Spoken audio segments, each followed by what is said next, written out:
along the 500-kilometer coastline of Ghana between Keta and Benin is a cluster of ancient forts and castles built between 1482 and 1786. These forts and castles were the last memories slaves had of their homeland before being shipped off across the Atlantic, never to return.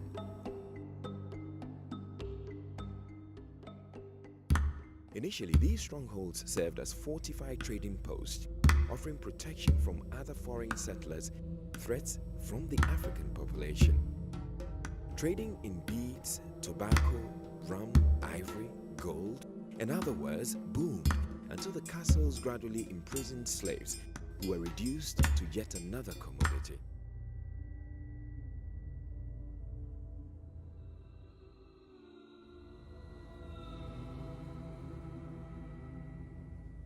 The Cape Coast and Elmina slave dungeons are one of the oldest and most distressing sites of the slave trade in Ghana. I hope I didn't startle you. You may be wondering the reason for my being here. That's simple. I'm still lingering around. Yes, I'm here to share my experience with you and ensure that no one else goes through this ugly experience ever again. Even though most of us have some sense of the carnage that defined the transatlantic slave trade, nothing can prepare you for the experience retracing the footsteps of African slaves through the dark dungeons.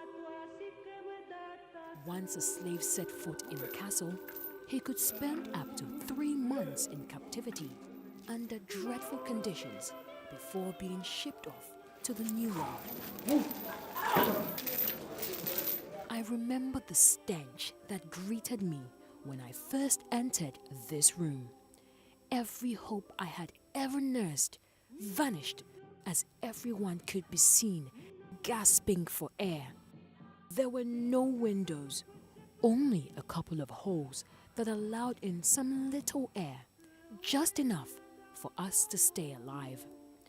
In this dark, gloomy room, I felt so sick that I wished and prayed to be relieved of life. Consequently, I lost my appetite for everything.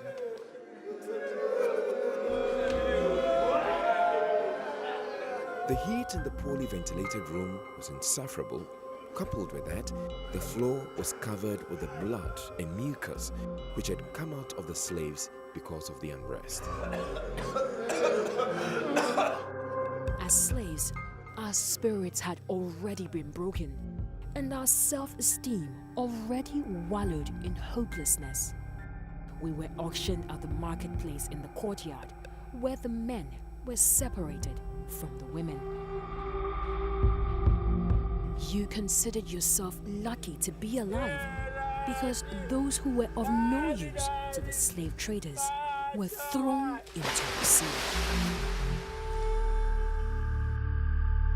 But then, you still wished for death to end it all, even though we craved for some dignity. Up to 1,000 male and 500 females were shackled and crammed in the castle's humid, poorly ventilated dungeons with hardly any space to lie down, and without water or sanitation, whilst the floor of the dungeon was littered with human waste. Disoriented and demoralized, we had no choice but to stomach the stench, and many of us fell seriously ill. Raping was the order of the day. Almost every day, the governor stood on his balcony to select one of the female slaves gathered below to be his mistress for the day. This one. Sir, this one? Right. Move it! Move it! Move it! Let's go! Move it!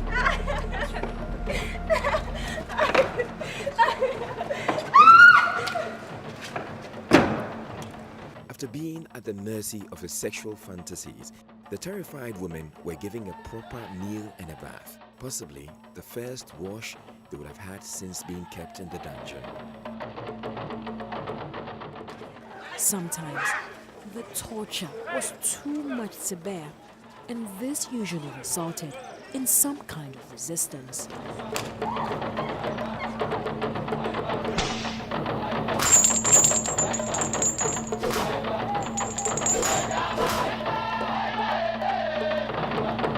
Any revolt was harshly disciplined. Men were sent to the condemned cell, a small pitch-black space for slaves who were seen as rebellious. There they were starved to death, whilst others were beaten and chained to cannonballs in the courtyard. The last shreds of hope would wither away with every day of our captivity in the castle. The slave traders would torture Africans each and every day in a process referred to as making a slave. Church services were held in the castles. On Sunday mornings, after torturing the slaves, the Europeans would go to church and thank their Lord for giving them the strength. Our screams of sorrow would mix with the sacred chants of the Europeans. And when the sound of our pain got too loud, the Europeans would shout and praise God even louder. And after church service, they would get right back to torturing us.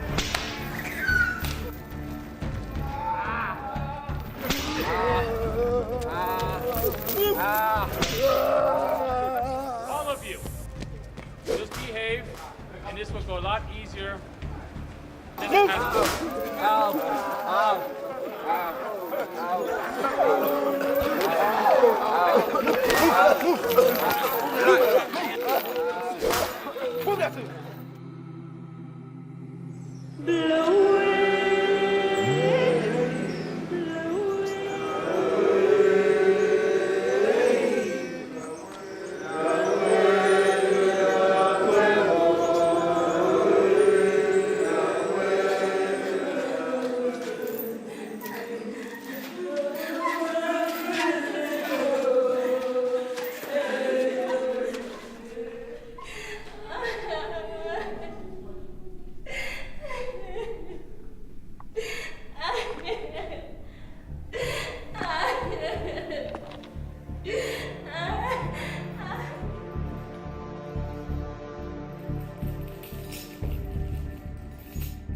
On the seaboard side of the slave castles was a door through which the slaves were lowered into boats and then loaded like cargo onto big slaving ships further out at sea, never to set foot in their homeland again.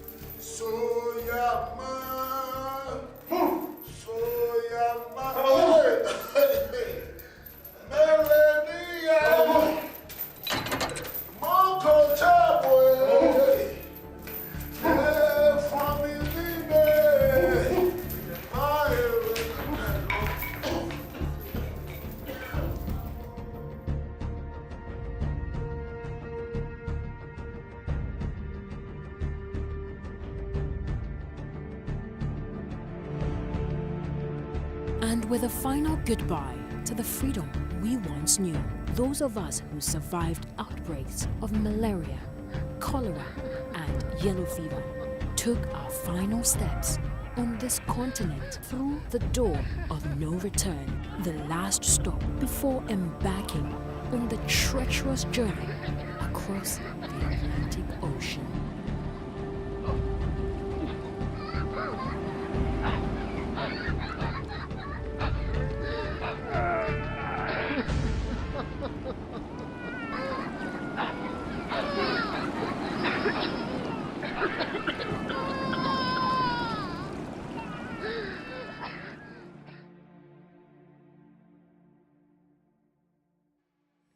The days of the slave trade may long be gone, but the interior of the castles are still a haunting reminder of the past. A horrible past, an irreversible and immeasurable damage.